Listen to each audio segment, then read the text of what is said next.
Hi, எல்லாருக்கும் வணக்கம். இது வந்து ஒரு அனௌன்ஸ்மெண்ட் வீடியோவாக இருக்கும். தீபாவளிக்காக நம்ம வந்து ப்ரௌனி வந்து ஆஃபர் போட்டிருக்கோம். என்னன்னு சொல்லிடுறேன்.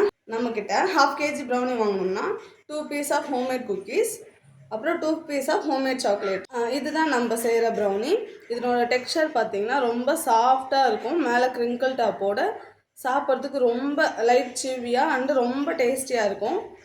ட்ரை பண்ணி பாருங்கள். இது வந்து ஹோம்மேட் குக்கீஸ். உள்ளே வந்து சாக்லேட் வந்து ஃபில் பண்ணி செஞ்சுருப்போம். கிட்ஸுக்கெலாம் ரொம்பவே பிடிக்கும். ஒன்ஸ் ட்ரை பண்ணி பாருங்கள். இது நம்மளோட ஹோம்மேட் சாக்லேட். 3 லேயர்ஸில் வந்துடும். மேலே வந்து dark compound, white compound, milk compound. நமக்கு ஒரே பைட்டில் வந்து 3 சாக்லேட்டோட ஃப்ளேவருமே நம்மளால் ஃபீல் பண்ண முடியும். என்னென்ன ஆஃபர்னு ஃபுல்லாக சொல்லிடுறேன். 1/2 kg ப்ரௌனி வாங்கினீங்கன்னா 2 piece of homemade cookies, 2 piece of homemade chocolates வந்துடும். நமக்கு ஷிப்பிங்குமே ஃப்ரீயாக பண்ணித்தரோம். இந்த ஆஃபர் வந்து அக்டோபர் 20 தீபாவளி அன்னைக்கு வரைக்கும் இருக்கும். மறக்காமல் எல்லாருமே ஆர்டர் பண்ணி ஆஃபர் அவைல் பண்ணிக்கோங்க. பை.